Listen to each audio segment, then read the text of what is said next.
Corporate trainings आप करते हैं, क्या चीज पसंद आ गई आपको वेस्टिज के अंदर, या फिर मैं कहना चाहूंगी वेस्टिज में कौन सी ऐसी चीजें आपको अच्छी लगी कि आपने वेस्टिज ज्वाइन किया? सोशल मीडिया पे पिछले 8 महीने में पहली बार इस बात का जवाब दूंगा मैं। तो वैसे बहुत सारे लोग ऐसे नॉर्मली जब पूछते हैं तो मैं बता देता हूं उनको कि ये रीजन थे मेरे वेस्टिज में आने के।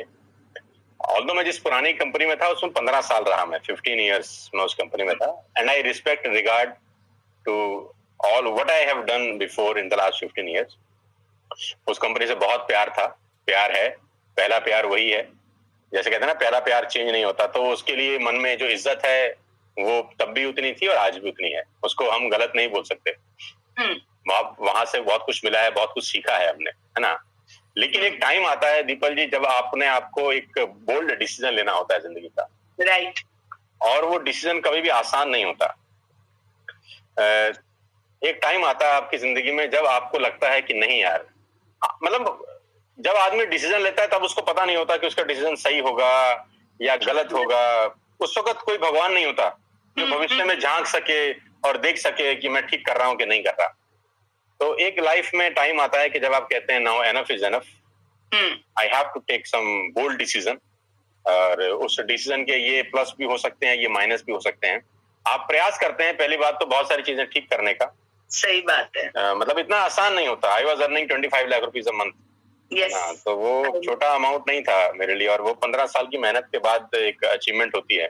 लेकिन नेटवर्क मार्केटिंग में सिर्फ आपकी बात नहीं होती, नेटवर्क मार्केटिंग में बहुत सारे और भी लोग होते हैं, जो परिवार होता है आपका। और मैं बहुत ईमानदारी से कहता हूँ कि बहुत सारे लोग लीडर को लेके भी जुड़ते हैं, बहुत सारे लोग सिर्फ कंपनी को देख के नहीं जुड़ते, उनके लिए आप ही कंपनी होते हैं। मतलब आपका जो चाचा जी होंगे या भाई होगा, उसको कंपनी से क्या लेना देना, वो बोल तू कर रहा है ना यार तो हम भी कर लेते हैं टाइप्स। Agree, 100% agree. तो और बहुत सारे लोगों का नौकरी आप छुड़वाते हैं, कोई मैनेजमेंट से नहीं आता नौकरी छुड़वाने, आप उसको मोटिवेट करते हैं कि छोड़ दे यार हम तेरे साथ हैं, टेंशन नहीं होगी तुझे टाइप्स।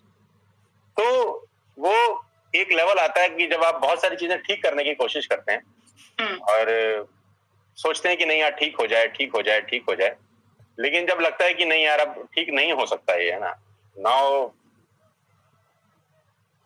जब कोई चीज ठीक हो नहीं सकती और आपने पूरे भरसक प्रयास कर लिए और अपना बेस्ट एफर्ट लगा दिया, तो उसका दो तरीका है कि वही पुरानी कहावत है, जो हालात है या तो उसको बदलने की ताकत नहीं है तो उस हालात को झेलो, और अगर नहीं झेल सकते तो आप बेटर है कि वहां से निकल जाओ। एब्सोल्युटली। और वो क्या कहते हैं, ईमानदारी से, जब तक अब हमको लगा कि नहीं वहां पर करियर है मेरा, मेरे लोगों का, मैं ईमानदारी से काम करता रहा, फुल डिग्निटी के साथ काम किया, कॉन्फिडेंस के साथ काम किया, टॉप पे रह के काम किया। और जिस दिन लगा कि नहीं यार अब करियर नहीं है यहाँ पे, मेरे लोगों का भी नहीं है, मेरा भी नहीं है, मैं बहुत रिस्पेक्टफुल ऑफिस में गया। ये बात 14 सितंबर 2019 की है। मैं कंपनी के ऑफिस में गया, 1:30-2 बजे की बात थी, और मैंने वहाँ डायरेक्टर साहब से मुलाकात करी, हमने वहाँ चाय पी उनके साथ, हमने वहाँ पे क्या कहते हैं बिस्किट खाए उनके साथ बैठ के, and we had a good discussion, और we both cried, me and the previous director, जिनका मैं बहुत इज्जत करता हूँ और जिंदगी भर करते रहूंगा क्योंकि उनके साथ मैंने 15 साल बिताए हैं। यस। वी बोथ क्राइड, और गुड नोट पे वो मुझे बाहर तक छोड़ने आए। मैंने उनको थैंक यू वेरी मच बोला कि सर अब आगे का रास्ता कहीं और का है, मुझे इजाजत दीजिए कि अब मैं यहाँ नहीं रहूंगा। उन्होंने कहा हमारे रिलेशनशिप बने रहेंगे सर, आप कभी भी इस तरफ आइएगा तो जरूर आइएगा। He is a very good person. तो हम बहुत ईमानदारी से बड़े गुड नोट पे वहां से उनको टाटा बाय बाय करके रिजाइन करके बड़े अच्छे तरीके से 14 तारीख को निकले वहां से, और 14 तारीख को शाम को फिर हम वेस्टेज के ऑफिस थे, हमारी नई जर्नी हमारा इंतजार कर रही थी। सो आई जॉइंड ऑन 14 सितंबर इवनिंग में, हम लोग 7-8 बजे वेस्टेज आए और स्टार्ट किया। वेस्टेज के बारे में अच्छा क्या लगा कि सबसे बड़ी बात तो जो वेस्टेज का अचीवमेंट पिछले हम कुछ समय से देख रहे थे, मतलब सोशल मीडिया जब तक प्रभावी नहीं था आपको पता नहीं चलता था कौन कहाँ क्या कर रहा है। सही बात। लेकिन अब सोशल मीडिया की प्रेजेंस ऐसी है कि कुछ चीजें छुप नहीं सकती। आपको परफॉर्म करना ही पड़ेगा अगर आप रेस में रहना चाहते हैं तो। मतलब विदाउट परफॉर्मेंस आप रेस में नहीं बनेंगे। अब मतलब वो टाइम चला गया कि अगर आप परफॉर्म नहीं कर रहे तब भी आप रेस में हैं। सही बात। और वेस्टेज के बारे में हम लोग पिछले 1.5-2 साल से देख रहे थे कि वेस्टेज क्या कर रही है और कितने लोगों का क्या अचीवमेंट्स है, और 15 साल में एक कंपनी कैसे इतनी बड़ी बन गई। मतलब कुछ तो है ना उसके अंदर, मतलब 1 साल टॉप पे रह सकता है, कोई 2 साल पे रह सकता है, 13 साल, 15 साल कोई टॉप पे रहा है तो ना तुक्का हो सकता है, ना कोई जादू टोना हो सकता है, उसके पीछे कोई ना कोई टेक्नोलॉजी है, कोई एल्गोरिथम लगा रखा है किसी आदमी ने। तो मैं वो समझना चाह रहा था कि ये है क्या। और वो कोइंसिडेंटली वाले साहब से मुलाकात हुआ और बस तो बात ही खत्म हो गया पूरा। मुझे याद है वो 6 जनवरी 2019 को उन्होंने पहली बार मुझे व्हाट्सएप किया था। जनवरी 6 2019 को। तब तक मेरा कोई इरादा नहीं था कि मैं वेस्टिज करूंगा।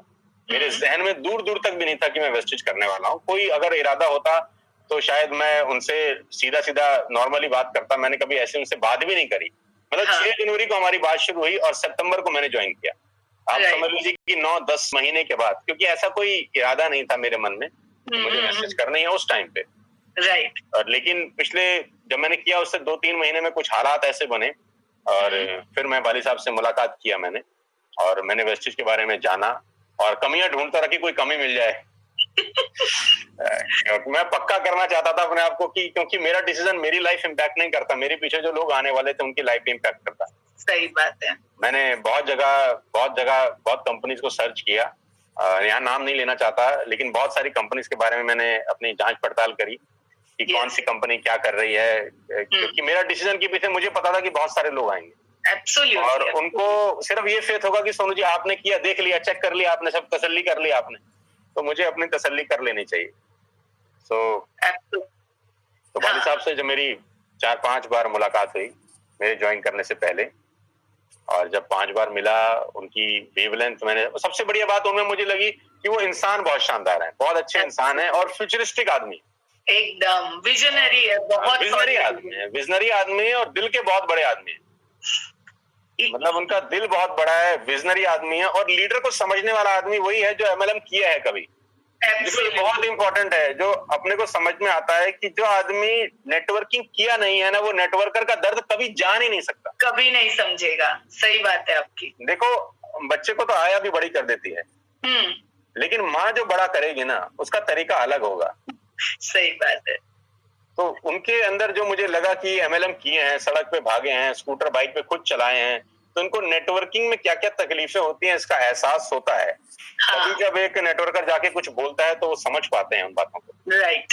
तो ये बातें अच्छी लगी, उनकी प्रोडक्ट रेंज आपकी शानदार थी। आपके पे आउट देख के मैं थोड़ा जल भी गया, जलन भी होने लग गई मुझे कि दीपक जी कैसे इतने पैसे कमा रही है, मैं क्यों नहीं कमा रहा इतने, मेरे में क्या कमी है। Jokes apart, on a lighter note, I'm saying that कि मुझे लगा जब इतने सारे पे आउट लोगों के देखे तो मैंने कहा जब मेरा टीम है इनमें लीडरशिप की कोई कमी नहीं है, हमको सिर्फ प्लेटफॉर्म की जरूरत है। जहाज को टेक ऑफ होने के लिए रनवे का जरूरत होता है, उसमें इंजन कितना ही बड़ा लगा हो। तो मुझे ऐसा लगा कि इंफ्रास्ट्रक्चर बहुत अच्छा है, बहुत जगह डीएलसीपीज हैं, सपोर्ट सिस्टम है, बहुत प्रोडक्ट रेंज बहुत अच्छी है, टेक्नोलॉजी सपोर्ट करती है, लॉजिस्टिक बहुत अच्छा है। 15 साल के बाद कंपनी ने अपने आप को प्रूफ किया है, नंबर 1 जगह पे पहुंची है, तो मुझे लगा कि मुझे कर लेना चाहिए। एब्सोल्युटली। मैं बताती हूँ आपको कि हम बाली सर को करीबन नेटवर्क मार्केटिंग हमको उन्हीं ने सिखाई। पिछली कंपनी में उन्हीं से हमने नेटवर्क मार्केटिंग सीखी। जब वहां से हमने छोड़ा ना तो 1-1.5 साल तक हमने कुछ नहीं किया था, और तब सर हमें कह रहे थे दीपल नीलेश तुम्हें नहीं मालूम है कि तुम क्या कर सकते हो। यानी हम खुद कॉन्फिडेंस पूरा गवा चुके थे, पूरा हमारा कॉन्फिडेंस 0 हो चुका था, बट उनको मालूम था कि एक लीडर में कौन सी क्वालिटी होनी चाहिए और वो बंदा कहाँ जा सकता है। और यही चीज, और मैं तो कहती हूँ तीनों का कॉम्बिनेशन जो है वेस्टीज में, वो वेस्टीज को पूरी तरह अलग बनाती है।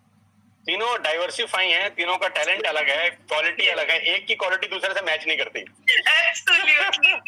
तीनों इतने अमेजिंग है कि जब हम आए तब हम तो सिर्फ बाली सर को जानते थे, और मुझे याद है तब बाली सर ने कहा कि कन्वर जी आने वाले हैं मुंबई, तो वही आपको प्लान दिखा देंगे। तो मैंने कहा नहीं सर, हम कोई कन्वर को नहीं जानते, हम तो आपसे सुनेंगे। और आज आप देखिए कि उन तीनों ने इतनी बढ़िया तरीके से सब चीजों को सेट किया है, यानी एक सही कंपनी। और आप जो कह रहे हो बहुत सही है, इंफ्रास्ट्रक्चर, लीडरशिप, विजनरी, और ये सब चीजें मैं भी एक कंपनी में 12 साल काम करके मैंने यहाँ शिफ्ट किया हुआ है।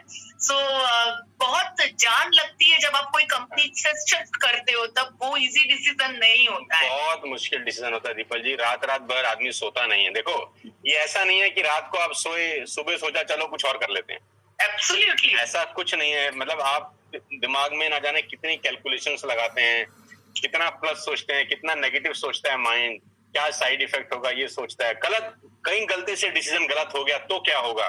सही बात और है। वहां पर आप एक कंफर्ट जोन में हैं, सेफ जोन में हैं, पैसे आ रहे हैं, मान सम्मान इज्जत सब कुछ है आपके पास।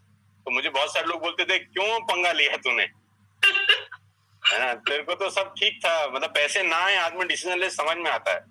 तो मैंने बोला नहीं नहीं, कभी कभी फ्यूचर को देखते वक्त करंट में कुछ कठिन निर्णय लेने पड़ते हैं। सही बात। क्योंकि मुझे पता था जो चीज फ्यूचर में तकलीफ देगी, बेटर है कि उसका ऑपरेशन आज किया जाए। राइट। और ऑपरेशन कभी भी आसान नहीं होता। सो यस, तो यू नो यही चीजें एक लीडर को स्ट्रॉन्ग लीडर बनाती है एक्चुअली। आपके हिसाब से नेटवर्क मार्केटिंग करने के लिए, एक सक्सेसफुल लीडर बनने के लिए कौन सी क्वालिटीज एक नॉर्मल बंदे में चाहिए? सबसे बढ़िया